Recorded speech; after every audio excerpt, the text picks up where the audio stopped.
Hello guys, welcome back to this channel. In today's video, I'm going to show you how you can add or move clock on the Samsung Galaxy phone's home screen. Okay, let's get into it guys. Here I have opened my home screen on my Samsung Galaxy phone, and if we want to add clock, we need to go to the widget menu. You can tap and hold on any empty area on your home screen, and the screen will look like this, and you have to choose the widgets. Okay, and you have to scroll down until you find the clock widget and choose the type of the clock you want to add to your home screen. And I'm gonna go with this one.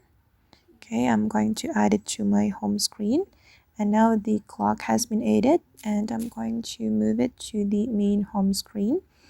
Okay, and if you want to move it, you just need to tap and hold on the widget, and you can move it to anywhere that you want.